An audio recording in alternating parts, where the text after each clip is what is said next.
एक modern factory की image अपने दिमाग में लाइए।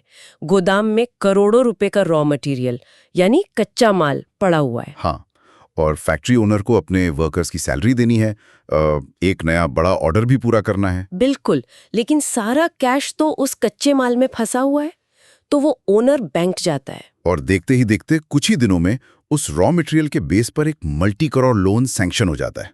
या फिर किसी आम इंसान का एग्जाम्पल ले लीजिए।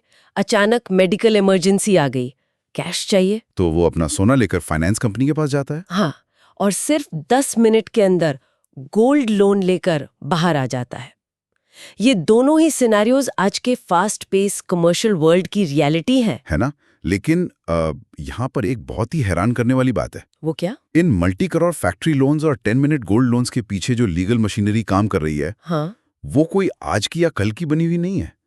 वो है 1872 का इंडियन कॉन्ट्रैक्ट एक्ट। आर्टिकल्स और सुप्रीम कोर्ट के कुछ लैंडमार्क जजमेंट्स शामिल हैं। और इन सब का निचोड़ निकालकर हमारा मिशन बहुत क्लियर है। हमें समझना है प्लेज और उसकी कमर्शियल यूटिलिटी को। बिल्कुल, कि कैसे 19वीं सदी का ये कानून आज के व्यापार का असली इंजन बना हुआ है।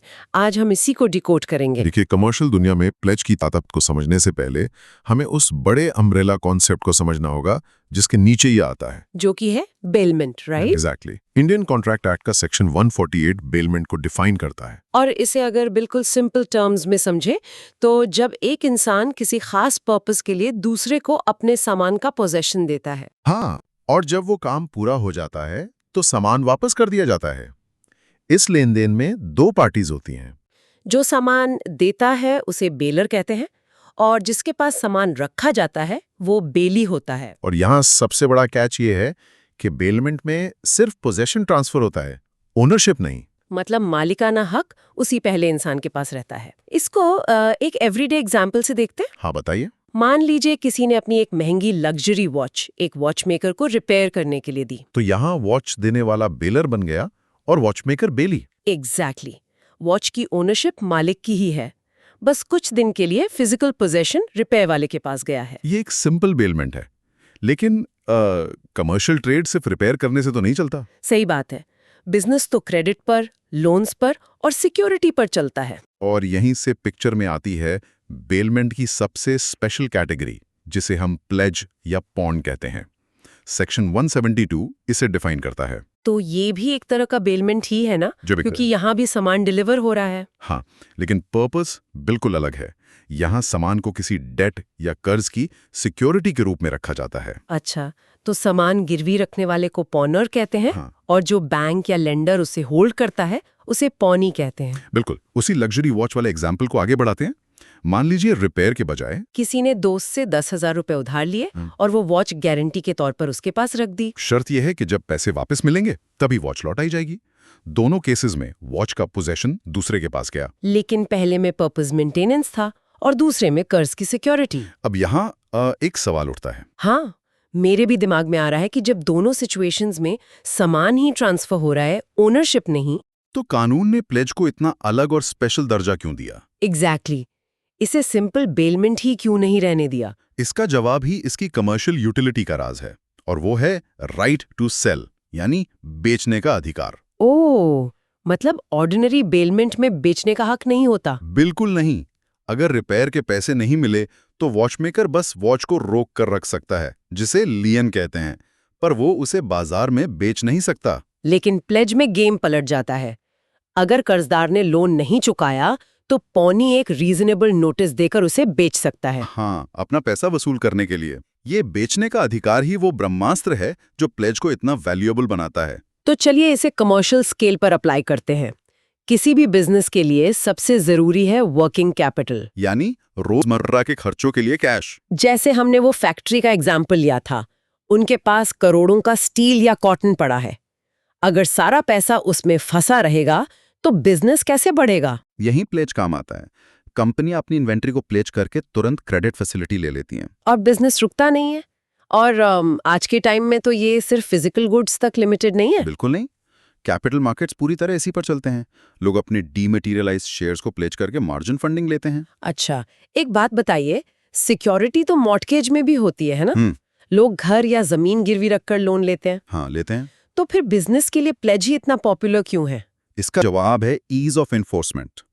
मॉर्गेज हमेशा इमूवेबल प्रॉपर्टी पर होता है, जिसे बेचना या ट्रांसफर करना बहुत मुश्किल है। हाँ, और अगर डिफॉल्ट हो गया तो बैंक को कोर्ट के चक्कर काटने पड़ते हैं, सालों लिटिगेशन चलती है। एग्जैक्टली लेकिन प्लेज हमेशा मूवेबल गुड्स पर होता है, सोने के सिक्के, कच्चा माल, शेयर्स।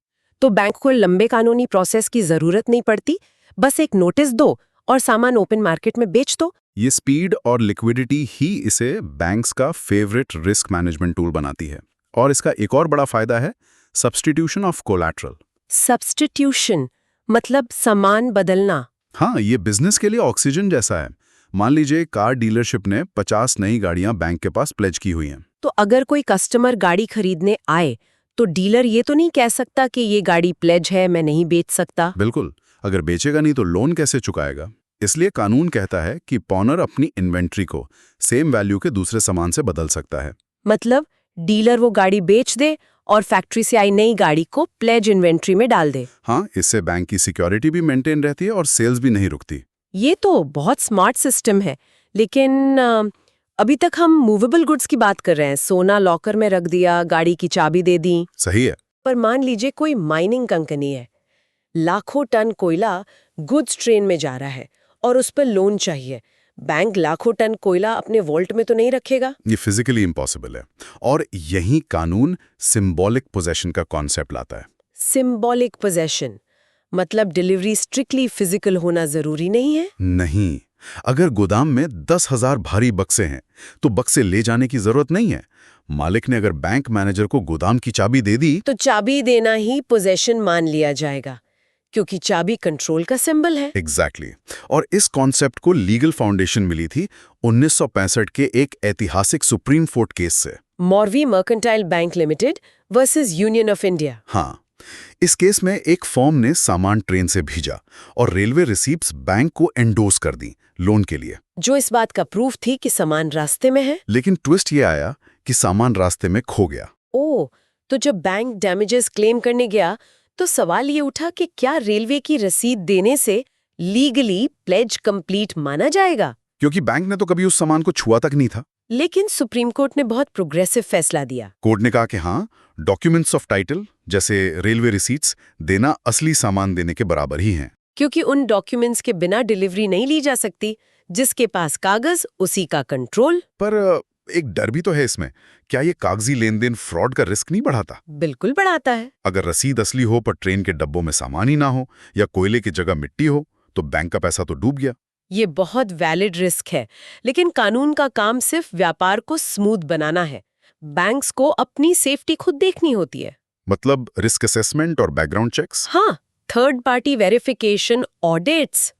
कमर्शियल रूल यही है, ट्रस्ट बट वेरीफाई। ये तो सही है, लेकिन इस पूरे स्ट्रक्चर में एक और चिंता दिमाग में आती है। कैसी चिंता? जब बैंक के पास इतनी पावर आ जाती है, स्पीड है, कंट्रोल है, बेचने का हक है, तो उस आम बोरोअर यानी पॉनेर को कौन बचाता है? ये बैलेंस ऑफ पावर एक तरफा लग सकता है, लेकिन इंडियन कॉन्ट्रैक्ट एक्ट ने बहुत सटीक बैलेंस बनाया है। तो पहले पॉनी या बैंक के राइट्स की बात करते हैं। सेक्शन 173 उन्हें राइट ऑफ रिटेनर देता है ना? हाँ, मतलब लेंडर सामान तब तक रोक सकता है जब तक मूल रकम, इंटरेस्ट और सामान को सेफ रखने का खर्च ना मिल जाए। और सेक्शन 176 डिफॉल्ट होने पर नोटिस देकर सामान बेचने का राइट भी देता है। इसमें एक डीप कॉन्सेप्ट है जिसे डिसजंक्टिव रेमेडीज कहते हैं।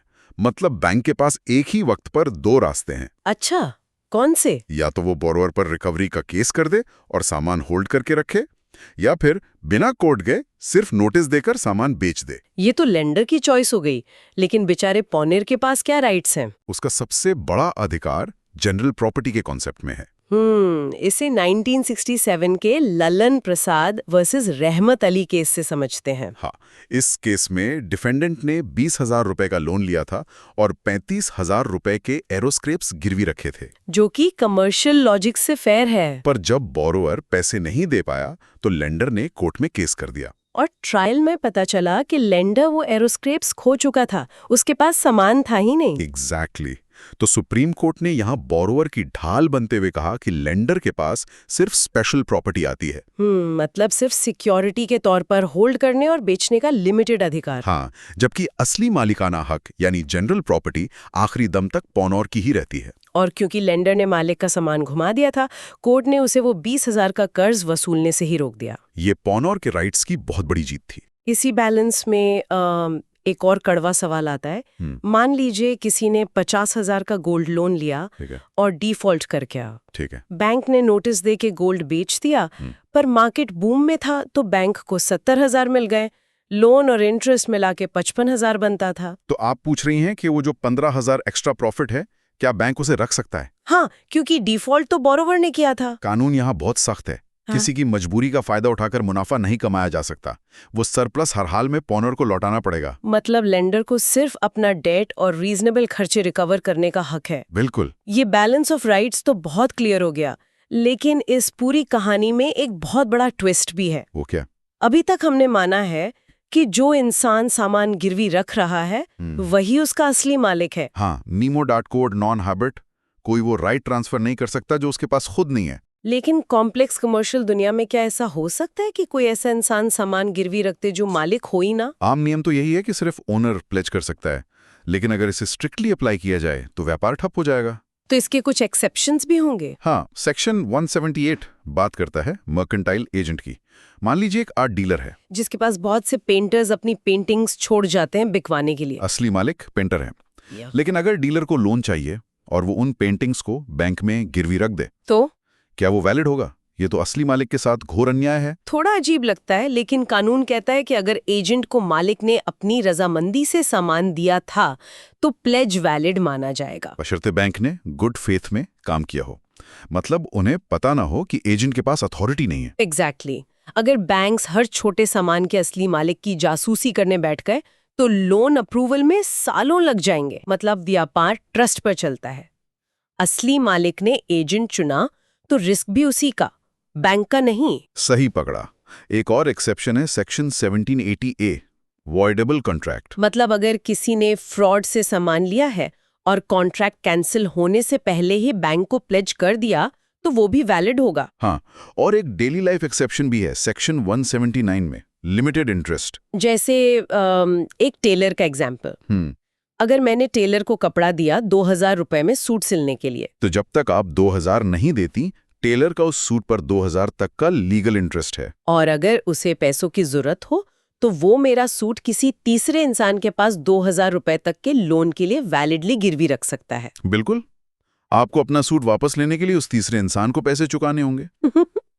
ये एक्सेप्शंस व्यापार को स्मूथ रखते हैं। वाकई कानून कितनी डिटेल में सोचकर लिखा गया था। तो चलिए आज के इस डीप डाइव को समराइज करते हैं। आज हमने देखा कि कैसे बेलमेंट का एक साधारण कॉन्सेप्ट, सामान देना और वापस लेना, प्लेज का रूप ले लेता है और मॉडर्न दुनिया का सबसे पावरफुल फाइनेंशियल टूल बन जाता है, जिसने बिजनेसेस की फास्ट क्रेडिट नीड्स को बैलेंस किया है। तो अगली बार जब आप किसी विज्ञापन में गोल्ड लोन के बारे में सुने या न्यूज में आए कि प्रमोटर्स ने शेयर्स प्लेज किए हैं, तो याद रखिएगा कि इसके पीछे 1872 की वही मजबूत कानूनी मशीनरी चल रही है जो फिजिकल सामान से शुरू होकर आज डीमैट शेयर्स तक सीमलेसली अडैप्ट हो चुकी है। लेकिन खत्म करने से पहले एक सोचने वाली बात है। आज हम डिजिटल दुनिया में जी रहे हैं जहां एसेट्स वर्चुअल हो गए हैं। हाँ, क्रिप्टोकरेंसी और डेटा। 1872 का कानून फिजिकल या सिंबॉलिक पोजेशन की बात करता है, पर अगर किसी को अपना बिटकॉइन या डेटा गिरवी रखना हो तो फिजिकली कैसे डिलीवर करेंगे? ये बहुत बड़ा सवाल है। क्या इन डिजिटल एसेट्स के लिए हमें प्लेज का एक नया कानून लिखने की जरूरत पड़ेगी या यही कानून नया अवतार लेगा? ये जरूर सोचेगा, क्योंकि आने वाले वक्त की इकोनॉमिक्स इन्हीं एसेट्स पर टिकी होगी। बिल्कुल। तो आज की डीप डाइव में बस इतना ही। नए कॉन्सेप्ट्स एक्सप्लोर करने का सिलसिला आगे भी जारी रहेगा। तब तक कीप एक्सप्लोरिंग। Good bye.